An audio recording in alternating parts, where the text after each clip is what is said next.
आजीविका ज्ञान में आप सभी का बहुत बहुत स्वागत है। मैं आपको आज कल जो एग्जाम है उसके बारे में पेपर पैटर्न के बारे में बताने वाली हूँ, क्योंकि मैंने आपको प्रॉमिस किया था सब लोगों को कि मैं आपको पेपर पैटर्न का बताऊंगी। तो देख लेते हैं लास्ट ईयर किस तरह से क्या पेपर आया था।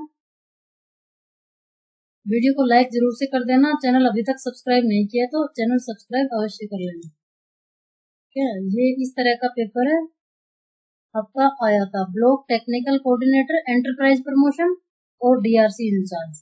पेपर पैटर्न किस तरह से आता है ये मैं आपको समझाने बताने वाली हूँ। अभी जो पेपर आएगा कल वाला वो अलग तरह से हो सकता है, अलग तरह से आए, क्योंकि वो पोस्ट अलग है। जो सुबह आपका एग्जाम होगा वो तो क्लस्टर लेवल मैनेजर का होगा, और शाम वाली पारी में 3 बजे से 5 बजे तक जो पेपर होगा वो STM, PM, account supervisor, district manager, PMIS Barmer Jaisalmer Jalore and area coordinator Barmer Jaisalmer Jalore. इस तरह से आपका पेपर होने वाला है। ठीक है, तो ये लास्ट 2021 में जो एग्जाम हुआ था उसका पेपर मुझे कहीं से मिला है। आप लोगों के लिए मैंने भरपूर कोशिश की, कहीं से कुछ नहीं मिल पा रहा था, तो फाइनली मुझे पेपर मिला है कहीं से। तो मैं आपको थोड़ा सा समझाऊंगी इसमें कि किस तरह से क्या पेपर पैटर्न किस तरह से आता है। तो ये था, इसमें पद थे 4। Block technical coordinator, enterprise promotion. 2021 में बीएससी कंपनी थी उस टाइम। अभी जो टीएमएनएचआर है वैसे ही उस कंपनी ने एग्जाम करवाया था, फिर ये कैंसिल हो गया था और वापस से दिसंबर 2021 में इसका एग्जाम हुआ था, और रिजल्ट भी बहुत लेट आया था। इसके वीडियो भी चैनल पर मैंने डाले हुए हैं। बार बार लोगों ने पूछा इसका रिजल्ट कब आएगा, तो पता नहीं क्या फॉल्ट था, और आजीविका जाने या बीएससी कंपनी जाने। उसके बाद बीएससी का को जो ये लोग टेंडर देते हैं वो भी कैंसिल हो गया। अब इन सब में अपने को नहीं जानना है क्या हुआ था क्या नहीं। ये उस टाइम का पेपर है 2021। तो उस टाइम पेपर में आया था, पूर्णांक था, ये 50 नंबर का एग्जाम था और इसकी अवधि यानी समय था 45 मिनट। तो अभी जो कल आप लोगों का एग्जाम होने वाला है 20 तारीख को, 20 अगस्त को, उसमें 10 बजे से 12 बजे तक का टाइम है, यानी 2 घंटे का आपको टाइम मिलेगा इसमें। और क्वेश्चन आएंगे इसमें 100। कितने? 100 क्वेश्चन आएंगे। और इसमें आए थे 50 नंबर का पेपर था और 50 ही क्वेश्चन आए थे, आप देख सकते हैं। अब इसमें लिखा हुआ है सभी प्रश्न, पेपर पैटर्न किस तरह से क्या आएगा देख लेते हैं। सभी प्रश्न अनिवार्य हैं। प्रश्न पत्र में कुल 50 प्रश्न है। सभी प्रश्नों के अंक समान है। सभी प्रश्नों के उत्तर ओएमआर शीट में ही दिए जाने हैं। ए बे से दे एबीसीडी एक समान है, यानी ऑब्जेक्टिव टाइप आपका क्वेश्चन पेपर आएगा। ऑब्जेक्टिव यानी ए बे से दे या फिर एबीसीडी वाला। ठीक है, जिनको इंग्लिश में करना है वो इंग्लिश में कर लेना, और जिनको हिंदी में करना है वो हिंदी में कर लेना। दोनों तरह से पेपर पैटर्न आता है। कई बार तो दोनों तरह से आता है और कई बार एक ही तरह का आता है। जो हिंदी का पार्ट है वो हिंदी में आएगा, इंग्लिश का पार्ट है वो इंग्लिश में, मैथमेटिक्स का जो है वो मैथमेटिक्स में आएगा, कंप्यूटर रीजनिंग और जीके ये हिंदी में आएगा, ये इंग्लिश में नहीं आएगा। ठीक है, प्रश्न पत्र पर अंकित उत्तर मान्य नहीं है। इनके कहने का मतलब ये है कि जो ओएमआर शीट मिलेगी उसी में आपको आंसर देना है। पेपर पे आंसर एबेसेडे लगाने से आपका काम नहीं होने वाला। ये चीजें तो आप समझदार हैं, खैर आपने एग्जाम दिए हैं सभी, तो आपको पता होगा ही होगा। ठीक है, परीक्षा समाप्ति पर प्रश्न पत्र इन्विजिलेटर ने लौटाया, इन्विजिलेटर को लौटाया जाना आवश्यक है, नहीं तो आपकी पात्रता रद्द हो सकती है। ये तो बहुत पहले आप सबको पता चल चुकी है बात। अब इसमें क्वेश्चन किस तरह के आएंगे, अब पहले आपको मैं दोनों ही पेपर बता देती हूँ। दोनों का पैटर्न सेम दूसरे पेपर में लिखा हुआ है ऐसे ही। ये दूसरा है डीआरसी इंचार्ज का, है ना, डीआरसी इंचार्ज का जो एग्जाम हुआ था।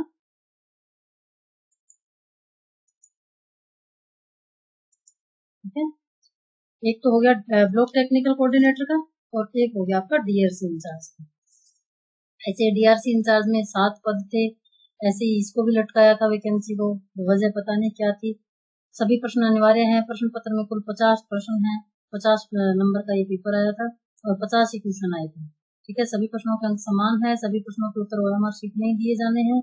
एबेसेडे या एबीसीडी एक समान है और प्रश्न पत्र में अंकित उत्तर मान्य नहीं है। परीक्षा समाप्ति पर प्रश्न पत्र इन्विजिलेटर यानी जो आपका एग्जामिनर है, जो एग्जाम लेने वाले जो मैडम या टीचर हैं, उनको लौटाया जाना आवश्यक है। कई बार ले लेते हैं और कई बार आपको पेपर दे भी देते हैं।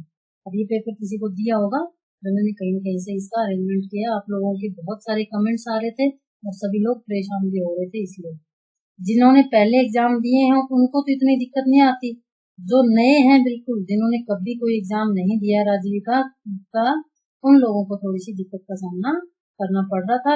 उनके लिए मैंने ये आपको अवेलेबल करवाया है, ठीक है।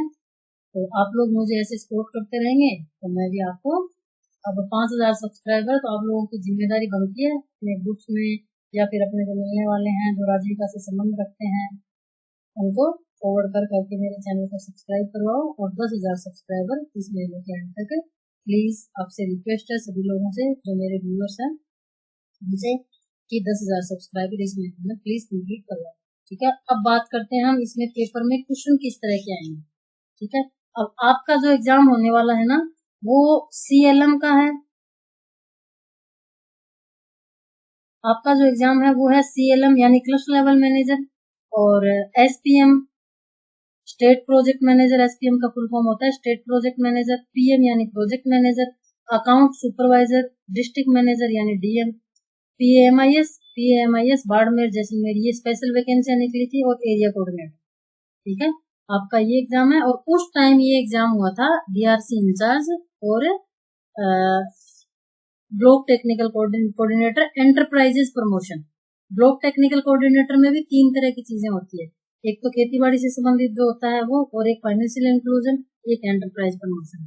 तो ये जो पेपर मेरे पास पेपर है उसमें किस तरह के क्वेश्चन आए थे आपको आइडिया लग जाएगा कि किस तरह का पेपर आएगा, ठीक है। तो पहले हम लोग ब्लॉक टेक्निकल कोऑर्डिनेटर वाला देख लेते हैं कि किस तरह से। अब जैसे ब्लॉक टेक्निकल कोऑर्डिनेटर है ना, इसका लेवल आप एरिया कोऑर्डिनेटर से देख सकते हैं, है ना। एरिया कोऑर्डिनेटर का इस तरह का पेपर आएगा। जैसे सबसे पहला पार्ट आएगा आपका हिंदी में, हिंदी या इंग्लिश में ही आता है मोस्टली। आपने जितने भी एग्जाम्स दिए हैं 10th में, 11th 12th में, और या फिर आपके ग्रेजुएशन में, तो आपको ध्यान ही होगा कोई भी आपने कॉम्पिटिटिव एग्जाम्स दिया है उसमें हिंदी और इंग्लिश का पार्ट होता है, वो हमेशा सबसे पहले आता है। तो इसमें भी हिंदी में सबसे पहले आया हुआ है। क्वेश्चन किस तरह के आएंगे, कोई कुछ शब्दों में सर्वनाम है, पुरुषवाचक, अनिश्चयवाचक, प्रश्नवाचक, निजवाचक। तो इसमें ए, बे, से, दे जो भी आपको सही लगता है वो आपको इसमें भरना है। नंबर 2, गुणवाचक विशेषण का उदाहरण नहीं है, पांचों भाई, विदेशी व्यक्ति, काला घोड़ा, वीर सैनिक। ए, बे, से, दे या फिर ABCD जो भी ऑप्शन आता है उसमें आपको भरना है। अगला क्वेश्चन, इसमें निम्न में से किस वाक्य में अधिकरण कारक का परसर्ग प्रयुक्त हुआ है, परीक्षा अप्रैल माह में होगी, वह मेरे लिए पुस्तक लाया है, लड़का पेड़ से गिर गया।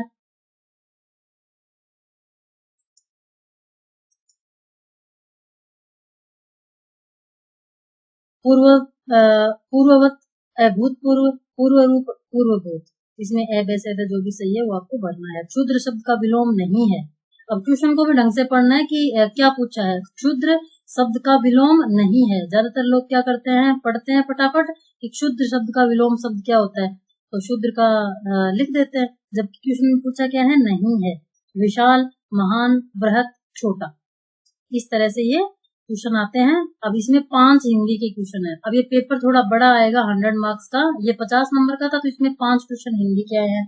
और अभी जो अपना एक कल पेपर आप लोगों का होने वाला है उसमें 100 क्वेश्चन आएंगे। अब 100 क्वेश्चन आएंगे तो हिंदी के क्वेश्चन भी बढ़ जाएंगे, तो 10 क्वेश्चन इसमें हिंदी के आ सकते हैं। ऐसा कंफर्म मैं कुछ नहीं कह रही हूँ, मैं तो पॉसिबिलिटी जता रही हूँ कि ये 50 नंबर का क्वेश्चन है, क्वेश्चन पेपर है, तो इसमें आपके 5 हिंदी के आए, तो उस हिसाब से अगर 100 का आपका पेपर पैटर्न है तो आपके 10 क्वेश्चन हिंदी के आएंगे। उसके बाद फिर इंग्लिश में किस तरह से क्वेश्चन आते हैं, देखो, the book you gave me is dash dash dash interesting one, AN, A, the, none.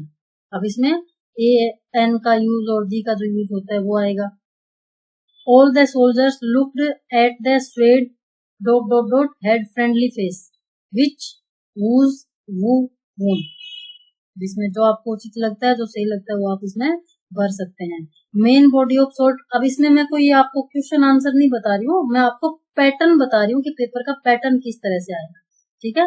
अगला क्वेश्चन जैसे इसमें दे रखा है, main body of salt water on earth is known as river, tank, lake, ocean. यानी आपका जो मेन बॉडी पार्ट है, main body of salt water, जो समुद्री, जिसमें सबसे ज्यादा सबसे ज्यादा नमक मिलता है, तो टैंक में मिलता है, रिवर में मिलता है, लेक में मिलता है, ओशन में मिलता है, जो आपको सही लगे उसमें भर देना है, ठीक है, जैसे ओशन में मिलता है। The sentence he is more a philosopher than a poet is a complex sentence, negative sentence, simple sentence, compound sentence. इसमें जो भी ऑप्शन आएगा वो आपको इसमें भरना होगा, ठीक है। अगला क्वेश्चन इसमें, are the girls making tea? Yes, they are, they are, she is, you are. अगला, wherever there is local you खालिस्तान फाइंड आयरन, विल, वुड, एक एंड दो, बोथ, नन ऑफ दीज। अगला, I saw that a man खालिस्तान there, run, runs, was running, is running. तो आप इसको इस तरह से देख सकते हैं, जैसे हिंदी और इंग्लिश पार्ट हो गया। उसके बाद फिर आता है रीजनिंग। अब रीजनिंग में किस तरह के क्वेश्चन आते हैं, अमित राहुल का पुत्र है, राहुल की बहन प्रियंका, एक पुत्र युवराज और एक पुत्री इंदु है।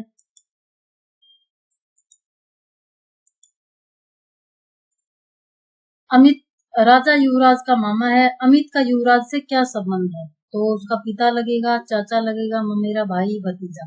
तो ए बे से देश में दिया हुआ है, तो आपकी अगर अच्छे से तैयारी होगी तो आप लोग इसको सोल्व कर सकते हैं। तो रीजनिंग के भी 4-5 क्वेश्चन आते हैं। अगला क्वेश्चन जैसे इसमें, दिव्या तथा दक्ष की औसत आयु 22 वर्ष है, यदि सुरभि की उम्र को भी जोड़ दिया जाए तो इन सभी की औसत आयु 28 वर्ष हो जाती है।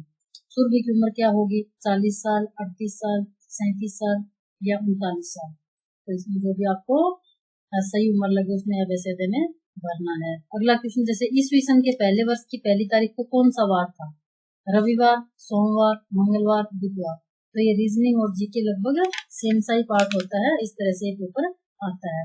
आगे फिर जैसे निम्न में से हिंदी संख्या 37 का मान क्या है, कुछ क्वेश्चन रीजनिंग के आ गए, 5-6 क्वेश्चन ऐसे ही। फिर अब इस पेपर में आपको 100 का बताया ना, तो इसमें हो सकता है ज्यादा क्वेश्चन आए, इसमें 5-5 क्वेश्चन है सभी। मैथमेटिक्स में निम्न में से हिंदी संख्या 37 का मान क्या होता है, 67, 37, 73, 76। वह अधिकतम संख्या जो 212, 252, 408 को पूर्णतः विभाजित करती है, ऐसी संख्या कौन सी है, 4, 6, 13, 12। ये मैथमेटिक्स का पार्ट आता है। अगला क्वेश्चन हो गया, रोहन ने एक रेडियो 600 रुपए में खरीदकर 20% लाभ पर बेच दिया, रेडियो का विक्रय मूल्य क्या होगा। तो आपके मैथ्स के इस तरह के क्वेश्चन आते हैं। एक मोटरसाइकिल का अंकित मूल्य 30,200 रुपए है, इस पर 20% बट्टा दे है, यदि विक्रय मूल्य पर 10% बिक्री कर भी दे है तो बिक्री कर की राशि क्या होगी, 3322, 3020, 2416 और 3500। इसमें जो आपको क्वेश्चन सही लगे वो आप इसमें भर सकते हैं, ठीक है। उसके बाद फिर अगला क्वेश्चन जैसे हो गया, एक कक्षा कक्ष की लंबाई इतनी, चौड़ाई इतनी, ऊंचाई इतनी, तो प्रति वर्ग किलोमीटर दर से 4 दीवारों पर पेंट करवाने का खर्चा क्या आएगा, इतने रुपए, इतने। क्वेश्चन को अच्छे से पढ़ना है, क्वेश्चन में पूछा क्या है, जब भी आपको आंसर सही से देना आप दे पाओगे, ठीक है। फिर उसके बाद कंप्यूटर का पार्ट आता है, 5-7-10 क्वेश्चन कंप्यूटर के भी पूछे जाते हैं। कंप्यूटर के क्वेश्चन किस तरह से आते हैं, पर्सनल कंप्यूटर कंप्यूटर की किस श्रेणी से संबंधित है, मिनी, मेन, माइक्रो, सुपर, इस तरह से कंप्यूटर के क्वेश्चन आते हैं, है ना। कंप्यूटर में अंक गणितीय गणना की काम करता है, register, memory unit, ALU, control unit. इसमें जैसे जो भी सही है आपको वो भरना है, ठीक है। मैं आपको पैटर्न बता रही हूँ, पेपर का पैटर्न किस तरह से आएगा। फोर्ट्रॉन, एल्गोन, पास्कल आदि भाषाओं को सिखाने के लिए नींव का पत्थर कहा जाता है, C++ को, जावा को, कोबोल को, इस तरह से ऑप्शन आपके आएंगे। एक बाइट का अर्ध भाग होता है, बिट, जोन, निबल, न्यूमेरिक भाग। अनुदेशों का सेट जो कंप्यूटर को क्या करना है यह बताता है, उसे द्रि कहते हैं। इसमें मैटर, इंस्ट्रक्टर, कंपाइलर, प्रोग्राम, इस तरह से क्वेश्चन पूछे हुए रहते हैं, ठीक है। फिर 8-10 क्वेश्चन ही आ गए। उसके बाद आता है फिर जीके, जनरल स्टडीज, GS। अब जीके के क्वेश्चन कैसे आते हैं, C रंगराजन विशेषज्ञ दल की रिपोर्ट 2014 के अनुसार वर्ष 2011-12 में राजस्थान की कुल जनसंख्या में लगभग कितने व्यक्ति निर्धनांक थे। निम्नलिखित में से कौन सी परिवर्तित कायांतरित चट्टान नहीं है, कौन सी पर्वत श्रृंखला दक्कन के पठार को भारत गंगा के मैदान से अलग करती है, जैसे विंध्य, सह्याद्री, हिमालय, अरावली, इस तरह से ऑप्शन दिए हुए होते हैं। आपको पता ही है, सब लोगों को एग्जाम दिए हुए होंगे ही सबने। राजस्थान के कितने जिलों को मरु जिला बोला जाता है? 12, 13, 14, 15 ऐसे ऑप्शन इसमें आपको मिले हैं। ठीक है, इस तरह से ही वर्ष 2011 की गणना के अनुसार राजस्थान का सबसे कम आबादी वाला जिला कौन सा है? विश्व जनसंख्या 2011 में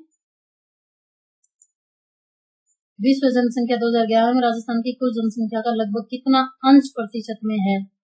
प्रधानमंत्री नरेंद्र मोदी ने 2050 करोड़ रुपए की प्रधानमंत्री मत्स्य संपदा योजना का शुभारंभ कहाँ किया? पटना बिहार, रांची झारखंड, चेन्नई तमिलनाडु, कोच्चि। इस तरह से राजस्थान के क्वेश्चन भी पूछे जा सकते हैं जनरल जीके में, जीएस में, और पूरे भारत के भी पूछे जा सकते हैं। और वो डिपेंड करता है आपका पेपर कौन सा है। अब जैसे आपका डीआरसी का पेपर है तो डीआरसी में इस तरह के क्वेश्चन थोड़े से बड़े लेवल के पूछे जाएंगे, और एरिया कोऑर्डिनेटर का है तो एरिया कोऑर्डिनेटर के लेवल पे आपको क्वेश्चन पूछे जाएंगे।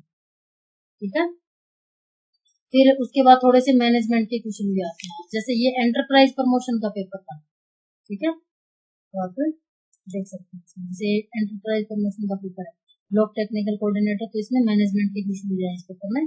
विच of the following shows the process of creating something new? Business model, modelling, creative flexibility और इनोवेशन। अब इसमें क्या आएगा वो आप देख सकते हैं। Which one of the following gives suggestions for new product and also help to market new products? Federal government, existing products and services, distribution channels और consumers। ए बे से दे दिए हुए हैं इसमें, वो आप भर सकते हैं। A person who managed large project was termed as the entrepreneur in the earliest period, Middle Ages, 17th century, 19th and 20th century। ए बे से दिया हुआ है। SBA stands for जैसे SBA की फुल फॉर्म पूछी है तो इसमें फुल फॉर्म भी बहुत सारी पूछी जाती है, और फुल फॉर्म्स के जो राजीविका में जितने भी पोस्ट हैं या जो भी हैं उन सब के बारे में मैंने आपको अलग अलग तरह की सारी चीजें दे रखी है, उसमें आप फुल फॉर्म भी पढ़ सकते हैं। जैसे इसमें पूछ लिया आपको मैनेजमेंट वाले क्वेश्चन में कि SBA की फुल फॉर्म क्या है? Small business accounts, small business adequacy, small business administration और स्मॉल बिजनेस एडवाइजर्स। अब इसमें क्या आएगा आप देख सकते हैं। ठीक है, इस तरह से आपके मैनेजमेंट के क्वेश्चन आते हैं। फाइनली आपको मैं एक क्वेश्चन और पढ़ के बता देती हूँ इसमें मैनेजमेंट का। Family business always interested to hand over the change of his business to Indian administration officers, professional managers, next generation, none of the above। यानी कि आपका जो फैमिली बिजनेस है वो आप अगर आपका हमेशा उसमें इंटरेस्ट रहता है तो आप किसको हैंड ओवर करते हैं? इंडियन एडमिनिस्ट्रेशन ऑफिसर्स को करते हैं, प्रोफेशनल मैनेजर्स आपके जो है उनको करते हैं, या फिर आपकी नेक्स्ट जनरेशन है यानी आपके दादाजी का जो बिजनेस है वो दादाजी किसको करेंगे? आपके फादर का बिजनेस है तो वो किसको करेंगे, या नन ऑफ द अब या इनमें से कोई भी नहीं। तो ये लोग तो ये बात तो सब लोग जानते ही हैं, जो फैमिली बिजनेस होता है वो किसको हैंड ओवर किया जाता है। आपको जो सुटेबल लगे, मैं किसी का आंसर बताने वाली नहीं हूँ, ठीक है, आपको जो सही लगे। मैं तो आपको पेपर पैटर्न बता रही हूँ, नहीं कि यहाँ पे आंसर बता रही हूँ। एक भी आंसर मैंने आपको नहीं बताया, ना मैं बताऊंगी। क्यों? क्योंकि आपको पढ़ना है, आपको तैयारी करनी है और आपको डिसाइड करना है कि क्या इसका आंसर है। ठीक है, तो इस तरह से क्वेश्चन आएंगे। मैंने तो आपको क्वेश्चन का और पेपर पैटर्न बताया है। ठीक है, फिर ऐसे ही डीआरसी इंचार्ज, ये दूसरा आप देख सकते हैं, ये दूसरा डीआरसी इंचार्ज का जो पेपर है इसमें भी ऐसे ही 50 क्वेश्चन इसमें इस पेपर में आए हुए हैं। इस पेपर को मैं अंदर से बताती हूँ। इसका 50 नंबर का तो पेपर है ये, और 50 ही क्वेश्चन है इसमें। ऐसे ही इसका जो पेपर आएगा आपका क्लस्टर लेवल मैनेजर का, SPM, PM accounts manager, account supervisor, district manager, PMIS और एरिया कोऑर्डिनेटर, इसमें भी इसी तरह से 100 क्वेश्चन आएंगे और 100 नंबर का ये पेपर होगा। इस बार बढ़ा दिए, हो सकता है बढ़ा दिए, क्वेश्चन भी बढ़ा दिए क्योंकि ज्यादा लोग देने लग गए ना। पहले बहुत कम लोग इसके एग्जाम देते थे, बहुत कम लोगों को पता होता था। पहले BSA कंपनी करवाती थी, अब ये TMNHR कंपनी इसका एग्जाम कंडक्ट करवाती है। ये टेंडर दिया जाता है राजीविका की तरफ से। राजीविका ने इन कंपनियों को हैंड ओवर कर रखा है कि आप लोग हमारे एग्जाम्स दिलवाओ, और फिर पहले राजीविका के एग्जाम्स ये लोग दिलवाते हैं, उसके बाद ये फिर इंटरव्यू लेते हैं और फिर फाइनली राजीविका को। इसकी प्रोसेस भी आपको मैं थोड़ी सी बता दूं किस तरह से क्या होगा। जैसे अभी ये TMNHR कंपनी आपका एग्जाम लेगी कल, फिर ठीक है। उसके बाद फिर आपका इंटरव्यू जिन जिनका रिटर्न में हो जाएगा उनको शॉर्ट लिस्ट किया जाएगा, इंटरव्यू डिटेल्स डाल दी जाएगी।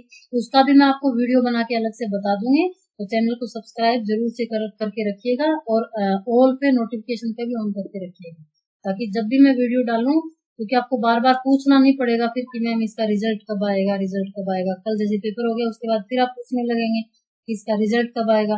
तो रिजल्ट आते ही, जैसे ही रिजल्ट आएगा, शॉर्ट लिस्टेड कैंडिडेट्स को मैं वीडियो बनाकर आपको बता दूंगी। फिर उसके बाद में आपका इंटरव्यू होगा, जो सिलेक्ट हो जाएंगे। इंटरव्यू भी एक बार तो TMNHR कंपनी लेगी, उसके बाद फाइनली एक बार जो बिल्कुल शॉर्ट लिस्ट हो जाएंगे उनको हो सकता है एक ही इंटरव्यू हो। एक बार जैसे डॉक्यूमेंट्स वेरीफाई कर लेगी ये कंपनी जो TMNHR जो करवा रही है, उसके बाद राजीविका की तरफ से आपका इंटरव्यू होगा, ठीक है। ऐसे ही पहले जो जिनका हुआ था post of assistant manager, regional manager, ये महिला निधि में निकली थी वैकेंसियां, उनका भी एग्जाम इसी तरह से हुआ था। उसके बाद फिर आपके इससे पहले जो आपको ध्यान हो तो फरवरी मार्च में भी फॉर्म निकले थे राजीविका के, उनके भी एक किसी व्यूअर्स का मेरे इस पे कमेंट आया था कि मैम आपके वीडियोस देख के मुझे पता चला राजीविका के बारे में और मैंने फॉर्म लगाया। उनका लास्ट ईयर, अभी जो लास्ट टाइम जिनका रिजल्ट आया है उसमें एरिया कोऑर्डिनेटर में सिलेक्शन हो गया, उनको बहुत बहुत बधाई। और इस तरह से आप मेरे चैनल को देखते रहिए, और आपका अगर काम हो गया तो और जरूरतमंद बहनों को और भाइयों को भेजते रहिए। राजीविका में SHG मेंबर तो सिर्फ महिलाएं जुड़ सकती है, लेकिन जो ये वैकेंसियां निकलती हैं उनमें फॉर्म सभी भाई लोग भी भर सकते हैं और बहनें भी भर सकती है, ठीक है। ऐसे ही फिर इसमें अब अगला पेपर पैटर्न बताती हूँ आपको। जैसे DRC इंचार्ज का किस तरह का, ये थोड़ी सी बड़ी पोस्ट है इसलिए इसमें थोड़ा सा टफ पेपर आता है, ठीक है। वो हिंदी में आएंगे 8-10 क्वेश्चन। ऊपर जैसे मैंने बताया आपको, उत्तम पुरुषवाचक सर्वनाम का उदाहरण क्या है, गुणवाचक विशेषण का उदाहरण क्या है, वह प्रातः 7 बजे विद्यालय जाता है में कारक कौन सा है, निडर शब्द में समास कौन सा है, विनित शब्द का विलोम क्या है। ऐसे फिर इंग्लिश के क्वेश्चन आएंगे। साई वुमन विद ... अम्ब्रेला और हर अहेड, AND ऑल का यूज होगा इसमें। फिर I shall not wear this shirt. A person who compose epics, lyrics etcetera is called, क्या कहलाता है वो? नॉवलिस्ट कहलाता है, आर्किटेक्ट कहलाता है, पोएट कहलाता है, ऑटोबायोग्राफर कहलाता है। Which of the following sentences is simple sentence? तो इसमें सेंटेंस दिए हुए हैं, a sick room should be well arrived, इस तरह से शी मस्ट वीप और शी विल डाई। अगला क्वेश्चन जैसे इसमें इंग्लिश का, will you be angry if I खालिस्तान your pocket knife, stole, steal, will have stolen, इस तरह से। फिर मैथमेटिक्स के आएंगे 8-10 क्वेश्चन। अब इसमें 5-5 क्वेश्चन है DRC में, तो आपका पेपर जो है 100 नंबर का है। वापस से वही रिपीट कर रही हूँ कि 8-10 क्वेश्चन आएंगे। मैथमेटिक्स जैसे 1, 5, 9, 13 क्वेश्चन मार्क लगा रखा है। आगे इसमें क्या आएगा? 14, 15, 16, 17। B A का भाई है, C A की पुत्री है, D B की बहन है, E C का भाई है, तो E का चाचा कौन है? यदि 22 जनवरी 2010 को रविवार हो तो इस वर्ष की किस अन्य माह की तारीख को माह की 22 तारीख को रविवार होगा। क्वेश्चनों को अच्छे से पढ़ना ताकि आपको आंसर सही से देने को मिले। अगर क्वेश्चन सही नहीं पढ़ा तो आप आंसर हड़बड़ी में जल्दी करेंगे। टाइम बहुत मिलता है, पूरा एग्जाम में पूरा टाइम मिलता है, 2 घंटे का टाइम है, ठीक है। तो 100 क्वेश्चन आएंगे, आप सोच समझ के करेंगे। सबसे बड़ी बात इसकी क्या है, सबसे अच्छी बात है, नेगेटिव मार्किंग बिल्कुल भी नहीं, नो नेगेटिव मार्किंग। सारे क्वेश्चन करने हैं, कोई भी क्वेश्चन छोड़ना नहीं है, सारा पेपर पूरा अच्छे से करना है, सोच समझ के करना है, तो नंबर तो कटने वाले हैं नहीं, क्वेश्चन छोड़ने नहीं है। जैसे आपने 70-80 क्वेश्चन कर दिए, उसके बाद आपको नहीं आ रहे ना, तो भी टिक तो जरूर ही लगा के आना है, OMR शीट को पूरा फिल करके आना है। क्यों? क्योंकि क्या पता 20 में से अगर 5 क्वेश्चन भी सही हो जाते हैं आपके, तो उसमें आपको फायदा ही मिलने वाला है, नुकसान तो इसमें कुछ है नहीं, ठीक है। उसके बाद ये हो गया रीजनिंग का पार्ट। फिर रीजनिंग के बाद आपके मैथमेटिक्स के क्वेश्चन आएंगे। वही यदि एक व्यक्ति साइकिल पर 5 घंटे में 50 किलोमीटर की दूरी तय करता है तो उसकी औसत चाल क्या होगी। फिर उसके बाद आपका कंप्यूटर का आएगा कि कंप्यूटर के पिता में जनक कहलाने वाले कौन थे? Charles Babbage, Blaise Pascal, doctor Henry, doctor Herman Hollerith, इस तरह से। फिर रैम संचालित करता है, प्रोलॉग क्या होता है, बाइनरी डिजिट क्या होती है, निम्न में से सिस्टम सॉफ्टवेयर का हिस्सा क्या है, हाइपरलिंक इंसर्ट करवाने की शॉर्ट की क्या है ना, इस तरह से। फिर जीके आएगा, जनरल स्टडीज आएगी, छप्पन का मैदान उत्तर पूर्वी राजस्थान, पूर्वी राजस्थान। फिर रामगढ़ की गोलाकार पहाड़ी निम्न में से कौन से प्रदेश में स्थित है? राजस्थान में गर्मियों में स्थानीय चक्रवात के कारण उत्पन्न धूल भरे बवंडर क्या कहलाते हैं? लू, प्रति चक्रवात, बबूला, टाइफून। इस तरह से जीके के क्वेश्चन आएंगे। ठीक है, राजस्थान में गर्मियों में स्थानीय चक्रवात के कारण उत्पन्न हुए धूल के बवंडर को क्या कहते हैं? कमेंट करके बताना इसमें मुझे, है ना, क्या कहते हैं? लू कहते हैं, प्रति चक्रवात कहते हैं, बबूला, टाइफून। जो बवंडर बनता है ना धूल भरी आंधियों के, उसको, है ना, कमेंट करके बताना, मुझे पता चलेगा कि वीडियो लास्ट तक देखा है कि नहीं देखा। ठीक है, आंसर फिर मैं आपको कमेंट में ही बताऊंगी कि इसका आंसर क्या है। ठीक है, ये भी आप लोग कल एग्जाम दे के आओ, उसके बाद कमेंट करके बताना। ठीक है, राजस्थान के सर्वाधिक क्षेत्र पर निम्नलिखित में से कौन सी मिट्टी पाई जाती है? इस तरह से आपका जीके का पार्ट आएगा। उसके बाद फिर जैसे डीआरसी का पेपर है, तो डीआरसी में भी ऐसे ही मैनेजमेंट के क्वेश्चन भी आएंगे। ठीक है, जैसे training is most effective to resolving skill gaps, attitudinal problems, poor motivation, attendance issues. फिर अगला क्वेश्चन इसमें जैसे पूछ लिया, which item is not an example of indirect training cost? Over time, increase scrap, room and food charges. ये कहीं भी paper कोई बुक नहीं मिलेगी, अलग अलग जगह से आपको। अगर आपने जैसे अब इसमें आपको एलिजिबिलिटी नहीं पूछी थी क्या, एमबीए, एमएसडब्ल्यू, या फिर अलग अलग लोगों को, किसी को एमसीए, किसी को एमबीए। अब जिन्होंने एमबीए कर रखा है या एमएसडब्ल्यू कर रखा है ना, उन लोगों को ये चीजें पड़ी हुई है। जो एमबीए वाले हैं ना, उनको ये चीजें पड़ी हुई है मैनेजमेंट में, तो उनको जॉब नहीं आएगा। इसलिए ही ये लोग एजुकेशन क्वालिफिकेशन उस हिसाब से भरवाते हैं। अब डीआरसी वाला पेपर जिनका भी हुआ था, तो डीआरसी में जैसे आप लोगों का इसमें बताती हूँ, जो भी करंट में वैकेंसी है,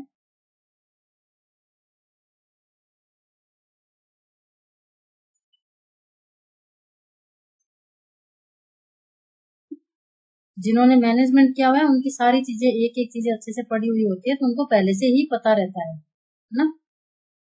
जैसे अपने इसमें पोस्ट है ये रीजनल मैनेजर वाली, है ना, नहीं नहीं sorry, SPM state project manager, और PM project manager, account supervisor. ये तीनों पोस्ट है ना, इनमें एमबीए, एमएसडब्ल्यू इस तरह की, और 5 साल का एक्सपीरियंस मांगा था। तो जिन लोगों ने एमबीए, एमएसडब्ल्यू और इस तरह की जो प्रोफेशनल डिग्रीज की हुई है, और जिन्होंने 4-4, 5-5 साल काम किया हुआ है ना, उनको सारी चीजें पता है। ठीक है, तो उन लोगों के लिए मुश्किल नहीं है। और जिन्होंने एरिया कोऑर्डिनेटर का रिस्क भरा है, उनको थोड़ा बहुत जीके का, इनका नॉलेज होना चाहिए। और खासकर जो एरिया कोऑर्डिनेटर वाला जो पार्ट है ना, पीएमआईएस और एरिया कोऑर्डिनेटर वाला जो पेपर है, इसमें इस तरह के शायद क्वेश्चन नहीं आते हैं, क्योंकि इसका मेरे पास पेपर आज तक आया हुआ नहीं है, ना मेरा कभी कोई एग्जाम इसका दिया हुआ है, और ना मुझे इसका पता है कि इसमें क्या आता है पेपर। ये पेपर भी मैंने 2 इधर उधर से कहीं से ढूंढे हैं, तो आप लोगों को थोड़ी सी इसमें मदद मिल जाएगी कि किस तरह से क्या पेपर होगा। ठीक है, तो आप पूरा देख सकते हो। ठीक है, तो ये था पेपर पैटर्न इस तरह से। ठीक है, अब इसमें कोई भी दिक्कत आपको कहीं भी लग रही हो किसी को भी, तो आप रात को 10, 11, 12 बजे तक, सुबह तक कमेंट करके पूछ सकते हैं। और मुझे नहीं लगता अब आपको कोई दिक्कत आएगी। अगर सभी की अच्छे से तैयारी है, तो आप इस पेपर को अच्छे से कर सकते हैं। नेगेटिव मार्किंग आपको मैंने बता दी, नेगेटिव मार्किंग है नहीं, तो कोई भी क्वेश्चन छोड़ के मत आना कोई भी। ठीक है, सब लोगों को बेस्ट ऑफ लक, बहुत बहुत बेस्ट विशेष, अच्छे से पेपर दो। और कल मुझे बताना जरूर कमेंट करके कि किसका कैसा पेपर हुआ है। ठीक है, जो जो लोग व्यूअर्स मेरे देख रहे हैं, जो व्यूअर्स मेरे चैनल पे इस वीडियो को या फिर जो मेरे चैनल को देखते हैं, वो मुझे जरूर से बताना कि पेपर कैसा हुआ। ठीक है, और इसका रिजल्ट भी आएगा ना, तो उसका भी हम लोग चर्चा करेंगे। मैं आपको बताऊंगी सबको कि रिजल्ट आने वाला है, अब आ गया, अब आ गया। और चैनल को सब्सक्राइब जरूर से करके रखिएगा, और जितने भी आपके मिलने वाले हैं उन सबको चैनल सब्सक्राइब करवा के रखिएगा। सभी का पूरा वीडियो देखने के लिए लास्ट तक धन्यवाद, बहुत बहुत।